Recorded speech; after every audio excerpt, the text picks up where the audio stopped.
ಮೊದಲಿಗೆ ಕರ್ನಾಟಕದ 6.5 ಕೋಟಿ ಮತ ಬಾಂಧವರಿಗೆ BS ಯಡಿಯೂರಪ್ಪಾಜಿಯವರ ಶಿಷ್ಯ ನಂಜುಂಡಸ್ವಾಮಿ ಮಾಡುವ ನಮಸ್ಕಾರಗಳು. ಇತ್ತೀಚೆಗೆ ಕರ್ನಾಟಕದಲ್ಲಿ BJPಯಲ್ಲಿ ಉಸಿರುಗಟ್ಟುವ ವಾತಾವರಣವಿದೆ.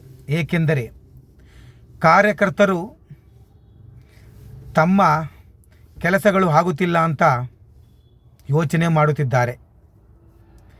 ಮತ್ತು ಇದೇ ಕೃಷ್ಣ ಮತ್ತು ಕಾವೇರಿಯಲ್ಲಿ ಮುಖ್ಯಮಂತ್ರಿಗಳನ್ನು ಭೇಟಿ ಮಾಡುವುದಕ್ಕೆ ಎಷ್ಟೋ ಜನ ಬರ್ತಾರೆ. ತುಂಬ ಕಷ್ಟವಾಗುತ್ತಿದೆ. ಅಪ್ಪಾಜಿ ಅವರೇ, ವಿಜಯಣ್ಣನವರೇ, ನೀವು ಜನಗಳ ಹತ್ರ ಬೆರೆಯಬೇಕು, ನನ್ನ ಮನವಿ. ಏಕೆಂದರೆ ತಾವು ಮುಂದೆ ಜನನಾಯಕ ಆಗುವುದಕ್ಕೆ ಒಂದು ಮುಖ್ಯವಾದ ವಿಷಯ. ಮತ್ತು ಕೆಲವರು ಈಗ ಸುಮಾರು 3 ದಿವಸದಿಂದ ಕರ್ನಾಟಕ ಸಾರಿಗೆ ನೌಕರರು ಸರ್ಕಾರಿ ನೌಕರರಾಗಬೇಕೆಂದ ಒಂದು ಅಹವಾಲನ್ನು ಇಟ್ಟಿದ್ದಾರೆ. ಅದನ್ನು ನಮ್ಮ ಕರ್ನಾಟಕದ ಸಾರಿಗೆ ಮಂತ್ರಿಗಳಾದ ಲಕ್ಷ್ಮಣ್ ಸವದಿಯವರು ಭೇಟಿ ಮಾಡಿ ಸೌಜನ್ಯಕ್ಕಾದ್ರೂ ಹೇಳಬೇಕು. ಅವ್ರನ್ನ ನೀವು ಬನ್ನಿ ಅಂತ ಕರೆದ್ರೆ ಯಾರೂ ಬರಲ್ಲ. ಜೇನುತುಪ್ಪ ಇರೋತಕ್ಕೆ ನೊಣಗಳು ಹೋಗಬೇಕು, ನೊಣಗಳತವಕ್ಕೆ ಯಾರು ಜೇನುತುಪ್ಪ ಬರಲ್ಲ. ಇದನ್ನು ಅರ್ಥ ಮಾಡ್ಕೊಳ್ಳಿ. ಆದ್ದರಿಂದ ಅಪ್ಪಾಜಿಯವರು ಸುಮಾರು 48 ವರ್ಷಗಳ ರಾಜಕೀಯ ಇತಿಹಾಸದಲ್ಲಿ ಬಡಬಗ್ಗರಿಗೆ ಹೆಚ್ಚು ದುಡಿದಿದ್ದಾರೆ. ಇದನ್ನು ಅರ್ಥ ಮಾಡಿಕೊಳ್ಳಬೇಕು. ಅದೇ ರೀತಿ ವಿಜಯಣ್ಣನವರು ನೀವು ಮಾಡುವ ಒಂದೊಂದು ಕೆಲಸವನ್ನು ನಿಮ್ಮ ವಿರೋಧಿಗಳು ಮತ್ತು ನಿಮ್ಮ ಜೊತೆಯಲ್ಲಿ ಇರುವವರು ಕೆಲವರು ರೆಕಾರ್ಡ್ ಮಾಡಿ ದೆಹಲಿ ಮಟ್ಟಕ್ಕೆ ಕಳಿಸುತ್ತಿದ್ದಾರೆ. ಇದು ಮೊದಲನೇ ಪಾಯಿಂಟ್. ಎರಡನೇದು, ನೀವು ಕೆಲವು ವ್ಯವಹಾರಗಳನ್ನು ಮಾಡುತ್ತೀರಿ ಅಂತ ಕೆಲವರು ಸುಳ್ಳು ಆಪಾದನೆಗಳನ್ನು ಮಾಡುತ್ತಿದ್ದಾರೆ. ಮತ್ತು ಕೆಲವು ಇಲಾಖೆಗಳಿಗೆ ನೀವು ಬಾಯಿ ಆಗ್ತೀರಿ ಅಂತ ಮತ್ತೊಂದು ವಿಷಯ ತಿಳಿಸ್ತಾರೆ. ಮತ್ತೊಂದು ವಿಷಯ ಎಂದರೆ ಕಾರ್ಕಳದ MLA ಸುನೀಲ್ ಕುಮಾರ್ ಅವರು ಕೆಲವು ವ್ಯಕ್ತಿಗಳನ್ನು ಭೇಟಿ ಮಾಡಿ ಯಡಿಯೂರಪ್ಪನವ್ರನ್ನ ಕೆಳಗಿಳಿಸಬೇಕು, ನಮಗೆ ಮಂತ್ರಿ ಸ್ಥಾನ ಸಿಕ್ಕಿಲ್ಲ, ನಿಮಗೂ ಮಂತ್ರಿ ಸ್ಥಾನ ಇದು ಮಾಡ್ತೀವಿ, ಮುಖ್ಯಮಂತ್ರಿಗಳನ್ನ ಚೇಂಜ್ ಮಾಡೋಣ ಅಂತ ಹೋಗ್ತಿದ್ದಾರೆ. ಎಲೆಕ್ಷನ್ಲಿ ಇವರು ನಿಜವಾಗ್ಲೂ ಇವರಿಗೆ ತಾಕತ್ತು ಗಂಡದೆ ಗುಂಡಿಗೆ ಅನ್ನೋದಿದ್ರೆ ಯಡಿಯೂರಪ್ಪನ ಕೆಳಗೆ ಕಳಿಸ್ಬಿಟ್ಟು ಯಾರ್ಯಾರು ಯಡಿಯೂರಪ್ಪನ ಇಳಿಸಬೇಕು ಅಂತ ಹೇಳ್ತಾರಲ್ಲ ಅವರ ರಾಜೀನಾಮೆ ಕೊಟ್ಟು ಯಡಿಯೂರಪ್ಪನ ಕ್ಯಾನ್ವಾಸ್ಗೆ ಕರ್ಕೊಂಡು ಹೋಗ್ದೇನೆ ಚುನಾವಣೆ ಮಾಡ್ಕೊಂಡು ಗೆದ್ದು ಬಂದುಬಿಡಲಿ. ಆವಾಗ ಇವರ ಮುಂದೆ ನಾನು ಅರ್ಧ ತಲೆಯನ್ನು ಬೋಳ್ಸ್ಕೊಂಡು ಇವ್ರ ಮನೆ ಹತ್ರ ನಾನು ವಾಚ್ಮನ್ ಕೆಲಸ ಮಾಡ್ತೀನಿ. ಇಲ್ಲ ಇವರು ಬಾಯಿ ಮುಚ್ಕೊಂಡು ತಪ್ಪಿದ್ರೆ ಇನ್ನೂ ಒಳ್ಳೆಯದು.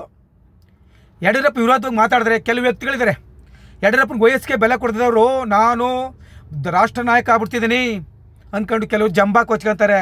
ಯಾವ ಜಂಬ ಅಲ್ಲ, ಕರ್ನಾಟಕದಲ್ಲಿ ಕನ್ನಡಿಗನೇ ಸಾರ್ವಭೌಮ. ಹಂಗೆ ಇತರ ಭಾಷೆಗಳವರು ಮಾತಾಡ್ಬೇಕಾದ್ರೆ ಅವ್ರ ಮನೆ ಒಳಗಡೆ ಮಾತಾಡ್ಕೋಬೇಕು. ಅದೇ ರೀತಿ ಪಕ್ಷದಲ್ಲಿ ಏನಾದ್ರು ಒಂದು ಚರ್ಚೆ ಆಗಬೇಕಾದ್ರೆ ಪಕ್ಷದ ಒಳಗಡೆ ಒಂದು ಮೀಟಿಂಗ್ ಹಾಲಲ್ಲಿ ತೀರ್ಮಾನ ಮಾಡ್ಕೊಳ್ಳಿ. ಅವ್ರು ಇಳಿಸ್ತೀವಿ, ಇವ್ರು ಇಳಿಸ್ತೀವಿ, ಯಡಿಯೂರಪ್ಪನ ವಯಸ್ಸಾಗಿದೆ, ಮುಂದೆ ಅವ್ರು ಮಾಡೋಣ, ಇವ್ರು ಮಾಡೋಣ, ನೆಕ್ಸ್ಟು ಪ್ರಹ್ಲಾದ್ ಜೋಶಿ ಮುಖ್ಯಮಂತ್ರಿ ಆಗ್ತಾರೆ, ಅರವಿಂದ್ ಬೆಲ್ಲದ್ ಮುಖ್ಯಮಂತ್ರಿ ಆಗ್ತಾರೆ, ಬಸವನಗೌಡ ಪಾಟೀಲ್ ಯತ್ನಾಳ್ ಮುಖ್ಯಮಂತ್ರಿ ಆಗ್ತಾರೆ. ಇನ್ನು ಕೆಲವರು ಬೇರೆಯವ್ರನ್ನ ಹೆಸರುಗಳನ್ನ ಸೂಚನೆ ಮಾಡ್ತಾರೆ.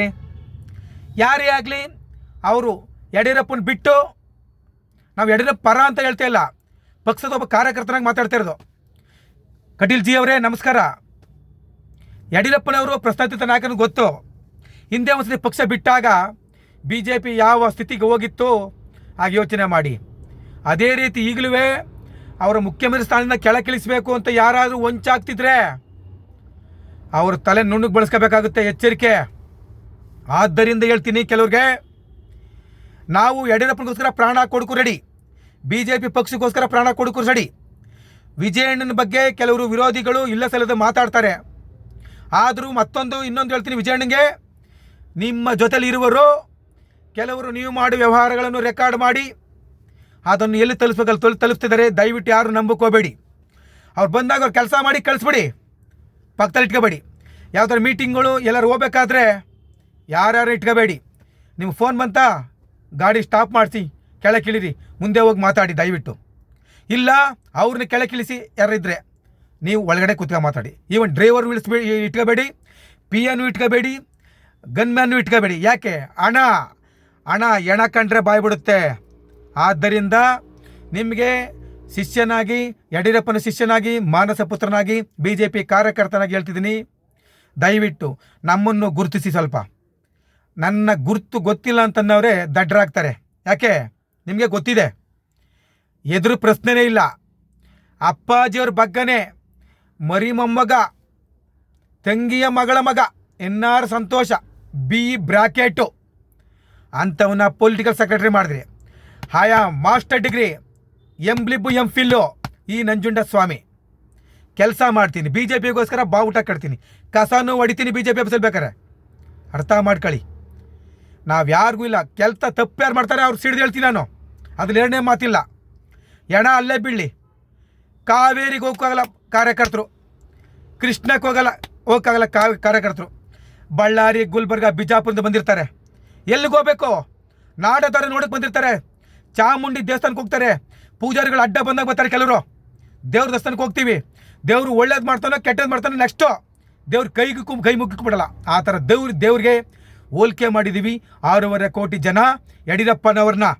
ಆದ್ದರಿಂದ ಈಗಲಾದ್ರೂ ಈ ವಿಡಿಯೋ ಬಿಡ್ತೀನಿ, ಕರ್ನಾಟಕ ಜನಕ್ಕೆ ನೋಡಿ ಅರ್ಥ ಮಾಡ್ಕೊಂಡು ಕಾರ್ಯಕರ್ತರಿಗೆ ಅನುಕೂಲ ಮಾಡಿ. ನಿಷ್ಠಾವಂತ ಕಾರ್ಯಕರ್ತರು ಸತ್ತೋಗಿದ್ದಾರೆ. ಹಿಂದೆ ನಿಮ್ಮ ಜೊತೆ KJPಗೆ ಬಂದವರು ಕೆಲವರು ಮನೆ ಮಾರ್ಕೊಂಡಿದ್ದಾರೆ, ಸೈಟ್ ಮಾರ್ಕೊಂಡವ್ರೆ. ಅವರು ಈಗ BJP ಅವರೇ. ಈಗ 17 ಜನ MLAಗಳು ಬೇರೆ ಪಕ್ಷದಿಂದ ಬಂದರು, ಅವರು BJP ಅವರೇ. ಆ ಥರ ಇವ್ರನ್ನ ತಿಳ್ಕೊಂಡು ದಯವಿಟ್ಟು ಎಲ್ಲರೂ ಒಂದೇ ಅಂದ್ಕೊಂಡು ಕೆಲಸ ಮಾಡಿಕೊಡಿ. ಯಾವ ಇಲಾಖೆಲ್ಲೂ ಕೆಲಸಗಳಾಗ್ತಾ ಇಲ್ಲ ದಯವಿಟ್ಟು. ಆದ್ದರಿಂದ ಈ ನಂಜುಂಡಸ್ವಾಮಿ ಹೇಳ್ತಿದ್ದಾನೆ, ವಿಜಯಣ್ಣನವರೇ ನಿಮ್ಮ ಜೊತೆಲಿರೋರು ಹಿತಶತ್ರುಗಳು ಅವರೇ ನಿಮ್ಗೆ ತೊಂದರೆ ಕೊಡ್ತಾ ಇರೋದು. ನಿಮ್ಮ ನಂಬಿಲ್ಲ, ನಿಮ್ಮ ಹೆಸ್ರು ಹೇಳ್ಬಿಟ್ಟು ಬೇರೆಯವರು ಅವರ ಕೆಲಸಗಳು ಮಾಡ್ಕೊಂಡು ನಿಮ್ಮ ಹೆಸ್ರಿಗೆ ಮಸಿ ಬೆಳಿತಾವ್ರೆ. ಇದು ನಿಮ್ಮ ಗಮನದಲ್ಲಿರಲಿ. ನೀವು ಕಾರ್ಯಕರ್ತರು ಸಿಕ್ಕಿ, ಪ್ಲಾಟ್ ಹತ್ರ ಆಗಲಿ ಕಾವೇರಿ ಹತ್ರನಾಗಲಿ ಕಾರ್ಯಕರ್ತರು ಸಿಕ್ಕಿ. ಕೆಲವರು ನಿಮ್ಮ PAಗಳು ಸುಳ್ಳು ಹೇಳ್ತಾರೆ. ದಯವಿಟ್ಟು ಕೆಲವು ಅಧಿಕಾರಿಗಳು ಸುಳ್ಳು ಹೇಳ್ತಾರೆ. ನೀವಿದ್ರೂ ಪಕ್ಕದಲ್ಲಿ ನಿಂತ್ಕೊಂಡು ನಿಮ್ಮನ್ನ ಪರೀಕ್ಷೆ ಮಾಡ್ತಾರೆ, ವಿಜಯಣ್ಣವ್ರು ಇದ್ದಾರ ಅಂತ. PA ಇಲ್ಲ ಅಂತ ಹೇಳ್ತಾನೆ, ಮತ್ತೆ ಅದೇ ಮಾಜಿ ಶಾಸಕರು, ಮಾಜಿ MLAಗಳು ನಿಮಗೆ ಫೋನ್ ಮಾಡ್ತಾರೆ, ಇಲ್ಲೇ ಇದ್ದೀನಿ ಅಂತ ಹೇಳ್ತಾರೆ. ಆಗ PA ಸುಳ್ಳು ಹೇಳ್ತಾನೆ, ನೀವು ನಿಜ ಹೇಳ್ತೀರಿ. ಆದ್ದರಿಂದ ವಿಜಯಣ್ಣ ಹೇಳೋರೆ ಫೋನ್ ಎತ್ತಬೇಡ, ಮಾಡಬೇಡ ಅಂತಾರೆ. ದಯವಿಟ್ಟು ಹಂಗೆ ಮಾಡಬೇಡಿ ವಿಜಯಣ್ಣನವರೇ. ಖಂಡಿತ BJPಯವರು ನಿಮ್ಮ ನಂಬರ್ರಿ, ಮುಂದೆ ನೀವು ಬೆಳೆಸ್ಬೇಕಂತ ಎಲ್ಲ ನಿಂತವ್ರೆ 30 ಜಿಲ್ಲೆಯಲ್ಲಿ. ಆದ್ರೂ ಈಗ ಕೆಲವರು ಬೋರ್ಡ್ ಚೇರ್ಮನ್ಗಳಾಗಿರೋದು ನಿಜವಾಗ್ಲೂ ಕೆಲವರು BJP ಕಾರ್ಯಕರ್ತರೇ ಅಲ್ಲ. ನಿಮ್ಮ ಹಿಂದೆ ಅಲ್ಲಿ ಇಲ್ಲಿ ಓಡಾಡ್ಬಿಟ್ಟು ಹಣ ನಮಸ್ಕಾರ ಅನ್ನೋರಿಗೆ ಈಗ ಸಿಕ್ಕಿದೆ. ಆ ಥರ ಕೆಲವ್ರಿಗೆ ಕೊಡಿಸಿದ್ದಾರೆ ಖಂಡಿತ. ಮತ್ತು ತಮ್ಮೇಶ್ ಗೌಡ ಅವರ ದೊಡ್ಡಪ್ಪನ ಮಗ, ಚಿಕ್ಕಪ್ಪನ ಮಗ, ಇನ್ನೊಬ್ಬ ಸಿಡ್ಲೆಘಟ್ಟ ಮಂಜುನಾಥ್ ಎಲ್ಲರಿಗೂ ನೀವು ಕೊಟ್ಟಿದ್ದೀರಿ ಡೈರೆಕ್ಟ್ರು. ಅವೆಲ್ಲ ದಯವಿಟ್ಟು ಅವೆಲ್ಲ ವಾಪಸ್ ಇದು ಮಾಡಿ. ನೀವು BJPಯ ಕಾರ್ಯಕರ್ತರಿಗೆ ಅನ್ಯಾಯ ಮಾಡಬೇಡಿ.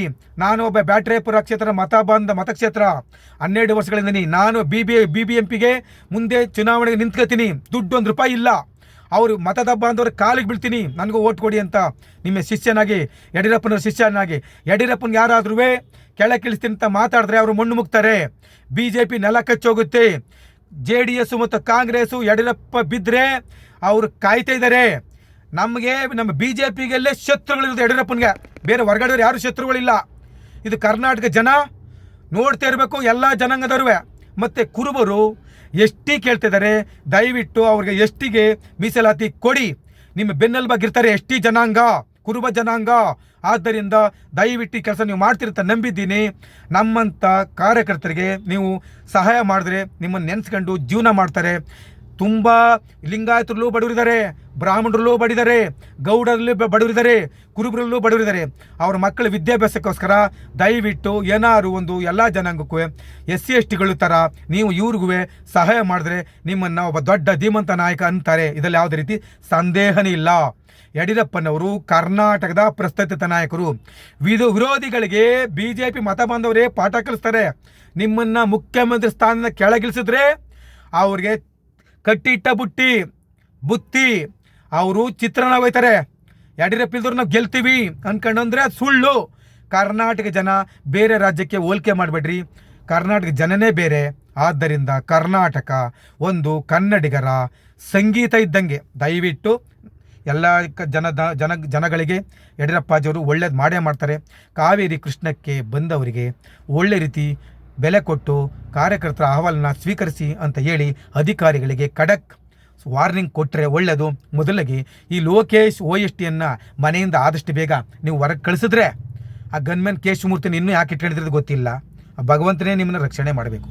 ಯಡಿಯೂರಪ್ಪಾಜಿಯವರೇ, ದಯವಿಟ್ಟು ಈ ಕೆಲಸ ಮಾಡಿದ್ರೆ ತುಂಬ ಒಳ್ಳೆಯದು. ನಮಸ್ಕಾರ ನಮಸ್ಕಾರ ನಮಸ್ಕಾರ. ನಿಮ್ಮ ಶಿಷ್ಯ, ನಿಮ್ಮ ಮಾನಸ ಪುತ್ರ ನಂಜುಂಡಸ್ವಾಮಿ, BJPಯ ಸೇವಕ, BJPಯ ಕಾರ್ಯಕರ್ತ. ನಮಸ್ಕಾರ.